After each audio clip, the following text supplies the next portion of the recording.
Settle in, this is the story of Clara Jennings, and the stagecoach nobody wanted. At 29 years old, Clara Jennings stood in the mud outside the Larkspur County Courthouse with everything she owned tied into a single flour sack, and nowhere in the territory left to call home.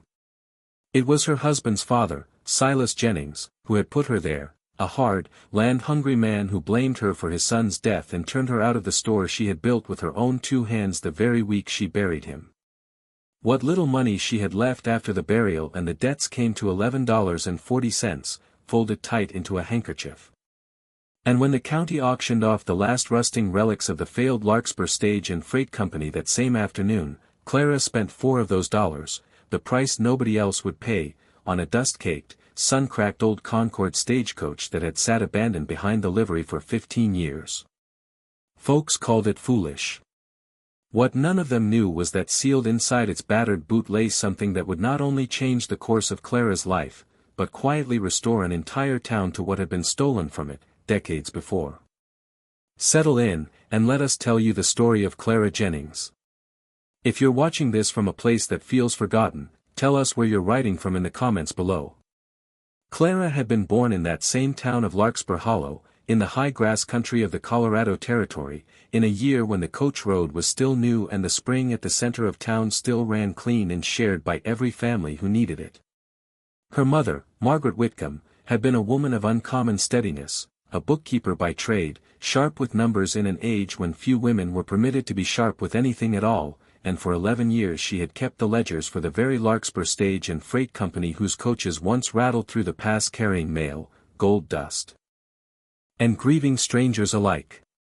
Margaret had taught her daughter 2 things above all others, and she had taught them with the patience of a woman who believed character was built one small honest act at a time. The first was that a ledger never lied, even when the people who kept it did, that numbers, properly recorded, held the truth long after memory grew convenient and men grew comfortable. The second was that nothing overlooked was ever truly worthless, only unexamined, an old coat, a cracked plate, a stranger nobody greeted at the mercantile, because value, her mother always said, has a way of hiding exactly where pride refuses to look. Clara had been 14 when her mother died, and the manner of it had never sat easy with her. Margaret had gone out on the evening run to Prescott Bend, filling in for a driver taken ill, carrying with her a satchel of papers she told no one about, and the coach had gone off the grade above Widow's Creek in a spring storm. They found the horses. They found the wreck. They never found the satchel, and within a year the stage line itself had folded, sold off in pieces, its coaches left to rot behind the livery like old bones nobody had the heart to bury. Clara had grown up in the years after believing her mother's death an accident of weather and bad luck, nothing more, and she carried her mother's 2 lessons forward the only way she knew how, opening a small dry goods store with the modest inheritance left to her, keeping its books herself in the same careful hand her mother had used, refusing ever to turn away a customer whose coin was thin, because she remembered too well what thin coin felt like in her own family's hand. It was in that store that she met Thomas Jennings, a quiet, gentle young man who came in twice a week for tobacco and stayed for conversation, and who loved her, she believed, and still believed, without condition or calculation. They married in the spring of 1884. And for 3 years Clara Jennings knew a kind of steady happiness she had not thought her life would hold, running the store alongside her husband, saving carefully, dreaming modestly of a small ranch of their own someday. Thomas's father, Silas, had never approved of the match. Silas Jennings owned more grazing land than any 3 men in the county combined, sat on the town council, and had built his fortune, he liked to say, on hard work and harder judgment, though few in Larkspur Hollow could say exactly how a freighter's son had come to own the better part of the valley within a single generation. Silas thought his son had married beneath him, a shopkeeper's daughter with a dead mother and no land to her name, and he made no particular secret of the fact, though Thomas never let his father's coldness touch what he and Clara had built together. Then came the winter fever of 1887, sweeping through Larkspur Hollow with the kind of quiet cruelty that takes the young and leaves the old, and Thomas Jennings, only 28 years old, was gone within 11 days of the first chill. Clara nursed him herself, through nights so long she stopped counting them, and when it was over she was a widow before she had ever quite finished being a bride. She might have grieved in peace, had Silas Jennings allowed it. Instead, within a month, he arrived at her door with the county sheriff and a paper claiming that the store's lease, drawn up years before under Thomas's name alone, reverted to the Jennings estate upon his son's death, a technicality Clara had never thought to question, because she had never imagined she would need to. Silas told her plainly, in front of the sheriff and half the street, that he held her responsible for his son's death, that a stronger wife might have kept him from the fever's reach, and that he would not have his family's good name kept by a woman who had failed to protect it. 30. It did not matter that the fever had taken 6 others in town that same season. Grief, in a man like Silas, curdled easily into blame, and blame was easier to spend on a daughter-in-law with no land and no father to speak for her than on the God who had actually taken his son. By the second week of Clara's mourning, she had nothing left but the clothes on her back, $11.40, and a flour sack of belongings too small to fill even a single shelf of the store that had once been hers. She might have left Larkspur Hollow entirely, and many in her position would have. But something in her, some stubborn thread of her mother's patience, kept her rooted in the town where she had been born, even as she stood outside the courthouse that gray afternoon watching the county auction off whatever remained of value from the defunct stage line, the last public sale of the season, mostly harness leather and broken wheels going for pennies to men who wouldn't meet her eye. It was near the very end of the auction, as the crowd was already thinning and the auctioneer was hurrying to be done before dark, that the old Concord coach was dragged out from behind the livery on borrowed mules, the very last lot of the day, listed simply as one broken passenger coach, condition poor, sold as is. It had sat exposed to 15 winters, its once fine red paint gone gray and peeling, one door hanging from a single hinge, the leather thoroughbraces cracked to ribbons beneath it, and a family of barn swallows had clearly claimed the roof rail as their own. Nobody bid. The auctioneer called for an opening price and was met with silence and a few low laughs, men murmuring that it was fit for nothing but firewood, that the county ought to be paying someone to haul it away rather than asking money for it.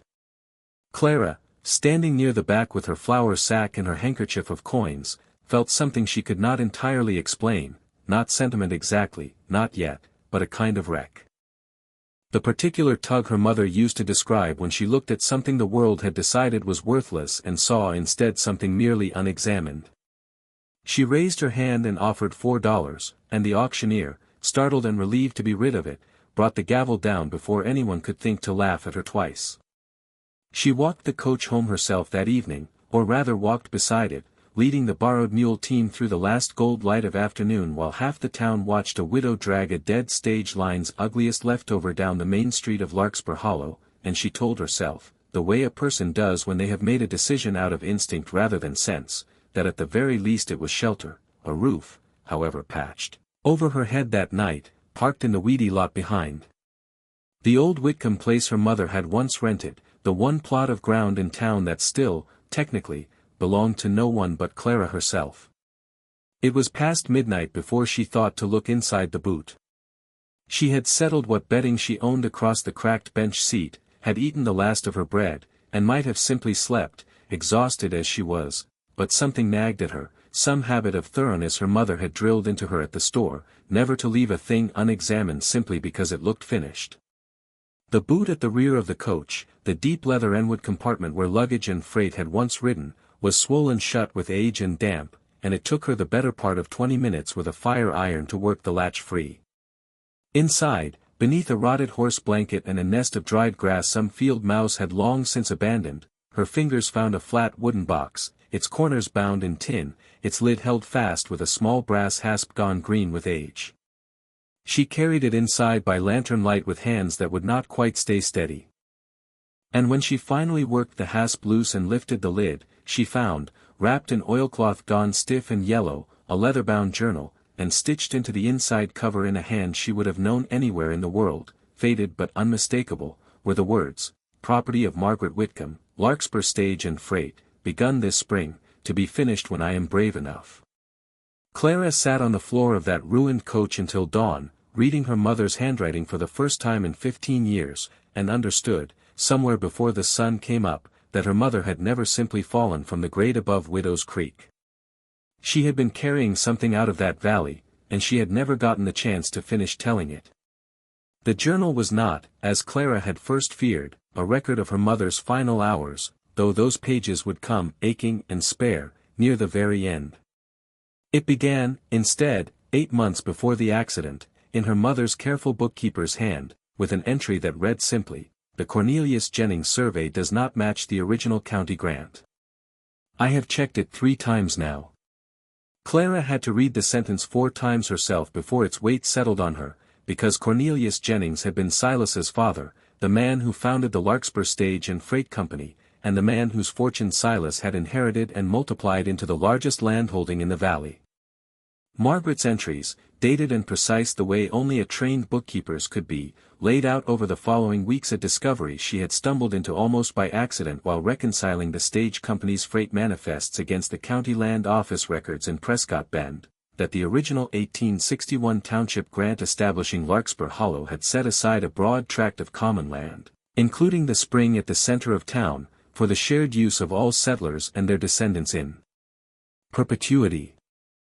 Exactly the kind of provision territorial founders had written into dozens of frontier charters to keep water free from any single man's grasp. Sometime in the following decade, that shared parcel had quietly vanished from the county's active records, reappearing instead as private freight company land under the name of Cornelius Jennings, the transfer authorized by a deed that Margaret, cross-checking dates against the stage line's own shipping logs, had come to believe was forged, because the notary who supposedly witnessed it, a man named Everett Klein, had according to the company's own manifests been 300 miles away in Denver on business on the very day the deed claimed his signature. Margaret's entries grew more careful, and more frightened, as the weeks went on. She wrote of finding a second copy of the original 1861 grant, water-stained but legible, folded inside an old freight ledger nobody had opened in a decade, and of copying its language out by hand rather than removing the original, for fear it might be missed. She wrote of approaching Everett Klein himself, now retired and living quietly outside Prescott Bend, and of his long silence before he finally admitted, in words she recorded almost verbatim, that Cornelius Jennings had paid him a considerable sum years before to say nothing, and that his conscience had troubled him every season since. She wrote, with a carefulness that broke Clara's heart to read, of her plan to bring the matter before the town council at the spring meeting, not to ruin the Jennings name but to see the spring and its common ground restored to the town that had always been meant to hold it, because Margaret Whitcomb, whatever else she was, had never wanted to punish anyone so much as she had wanted the ledger set right. And then, 3 entries from the end, dated the week of her death, Margaret had written, "I am carrying the proofs with me on tomorrow's run, sealed in the boot where no one thinks to look. Because I no longer trust leaving them anywhere Cornelius Jennings's men might find them first. If anything should happen to me before I reach the council, let whoever finds this know that the spring belongs to Larkspur Hollow, and always did." Clara sat with that final entry for a long while before the fire iron and the lantern and the cold of the ruined coach around her stopped mattering at all. Her mother had not died in an accident of weather. Her mother had died carrying the truth toward the very people who most needed to hear it, and the truth had simply outlived her, sealed and patient, in the one place 15 years of scavengers and county auctioneers had never thought to look. She did not act rashly. Her mother had not raised a rash woman, and Clara understood, turning the journal's pages over in the days that followed, that proof alone would not be enough, not against a man like Silas Jennings, who now sat not merely as Cornelius's heir but as the very chairman of the town council that would have to hear the claim, and who had, in the space of a single winter, already shown Clara exactly how far he was willing to bend the truth when it served him. She spent a careful week retracing her mother's steps as best she could, riding out to Prescott Bend on a borrowed horse to find that Everett Klein, the old notary, was still living, frielier now but sharp of mind, and that he wept, actually wept, when Clara showed him her mother's handwriting and told him what had become of her. He gave Clara a signed statement of his own that day, admitting plainly what he had told Margaret 15 years before, and pressed her hand and told her that not a season had passed in 15 years that he had not thought of Margaret Whitcomb's kind, steady face and wished he had found the courage to speak before it was too late for her to hear it. Clara also found, exactly where her mother's journal said it would be, the second freight ledger with the original 1861 grant language. Copied inside it, still resting untouched on a high shelf in the county records office in Prescott Bend, filed so long ago under so unremarkable a heading that no one in 15 years had thought to disturb it. Word travels quickly in a small valley, and it did not take long for Silas Jennings to hear that his dead daughter-in-law was riding to Prescott Bend and asking old men pointed questions about deeds and notaries. He came to the ruined coach himself one evening, uninvited, his big frame filling the broken doorway of the livery lot, and he did not bother with pleasantries.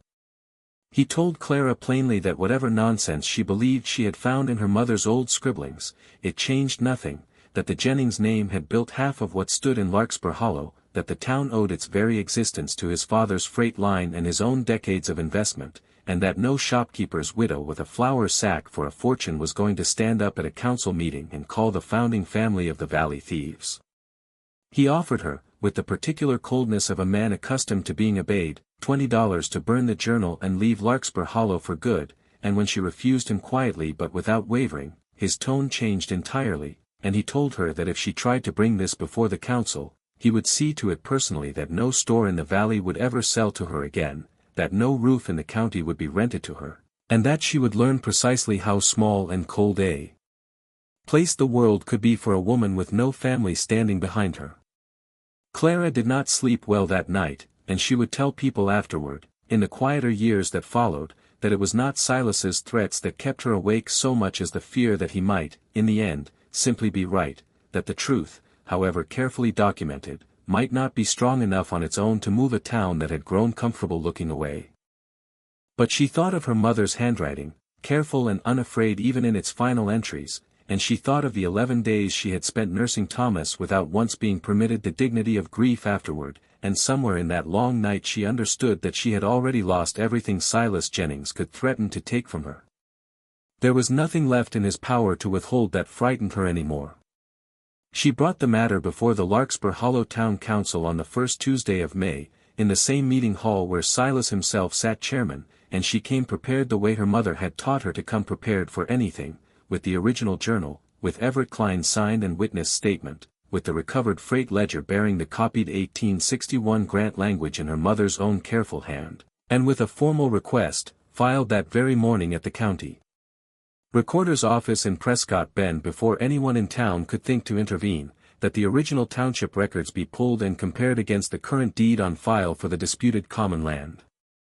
Silas Jennings rose before she had even finished speaking, furious and red-faced, calling the whole matter a grieving widow's fantasy stitched together from a dead woman's ramblings, and for one terrible moment Clara felt the room's sympathy tilting toward him, the way rooms in small towns so often tilt toward the men who have always held the most land and the loudest voice. But it was old Everett Klein himself, unannounced and leaning on a cane, who walked through the meeting hall door at that very moment, having ridden in from Prescott Bend that morning at Clara's quiet request, and who stood before the council and repeated, in his own trembling voice, exactly what he had confessed to Clara and exactly what he had written and signed, that Cornelius Jennings had paid him 15 years before to falsely witness a deed he had never actually seen signed, transferring common land that had never been Cornelius's to claim. The county surveyor confirmed within the month what the journal, the ledger, and Everett Klein's testimony had already made plain, that the original 1861 grant had indeed set aside the spring and its surrounding acreage for the shared and perpetual use of Larkspur Hollow settlers, and that the deed under which the Jennings family had held and later sold portions of that land for the better part of 2 decades was fraudulent from its very first line. Silas Jennings did not go to prison, the fraud belonged, in the strictest legal sense, to a father 15 years in his grave, and the territory's slow machinery of justice was never built to punish sons for their fathers' forged signatures. But the restoration itself proved punishment enough for a man who had built his entire standing in the valley on land he had never rightfully owned. The disputed acreage, including the spring that had run dry for townspeople for nearly 2 decades while cattle grazed freely on Jennings' land around it, was returned in full to the town of Larkspur Hollow that same summer, held now under a proper communal charter that no single family could ever again quietly absorb. Silas resigned his council chairmanship within the season rather than face a town whose trust he had spent, and the great sweep of grazing land he had spent his life expanding was, quietly and permanently, cut nearly in half. Clara Jennings did not ask for a single acre of it for herself. She could have, the recovery had been hers, after all, built from her mother's ledger and her own careful, patient work, but she remembered too well her mother's second lesson, that value hides where pride refuses to look, and she understood that the true worth of what she had found was never meant to sit in any one person's hands. Instead, she asked the town council to use a modest portion of the newly restored common ground to rebuild the old stage depot into Summit. The valley had never quite had before, a proper meeting hall and schoolhouse standing beside the spring itself, open to any family regardless of how thin their coin ran, and the council, humbled and grateful, granted it without a single dissenting vote.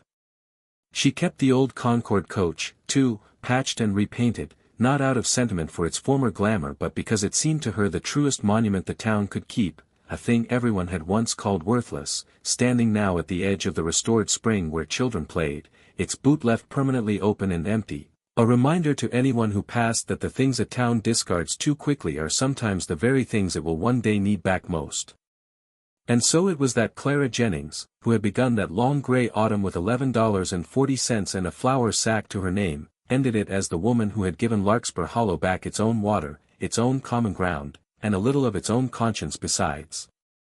She never spoke of Silas Jennings with bitterness in the years that followed, only with the same steady clarity her mother had shown in every careful line of that 15-year-old journal, because Clara understood, better than most, that the truth does not need cruelty to do its work. It only needs someone patient enough to carry it, and honest enough to set it down where it belongs. We began this story with a widow standing in the mud outside a courthouse, cast out with nothing but a flour sack and a handful of coins, spending her very last dollars on a stagecoach so broken and forgotten that not a single other soul in town would raise a hand to bid on it. We told you then that something sealed inside would change her life, and restore a town besides, and now you know it was never gold, nor jewels, nor any fortune a person could spend. It was a mother's unfinished courage, waiting 15 patient years in a boot nobody thought to open. For a daughter steady enough to finish what she started. Clara Jennings never forgot the 2 lessons her mother taught her at that store counter so many years before, that a ledger, kept honestly, never lies, and that nothing overlooked is ever truly worthless, only unexamined. She proved both lessons true in the end, not for her own gain, but for a whole town's sake, and in doing so she gave her mother, gone so long and so quietly, the one thing grief alone could never have given her, the chance, at last, to finish the story she had been carrying. Thank you for spending this quiet hour with Clara Jennings and the coach nobody wanted. If her story moved something in you, we'd be grateful if you'd share it with someone who needs a reminder that patience and honesty still count for something in this world, and if you have a moment, leave a comment and tell us, what is a time you found real value in something everyone else had already written off? We read every one of them, and they mean more to us than you know. Until next time, stay close.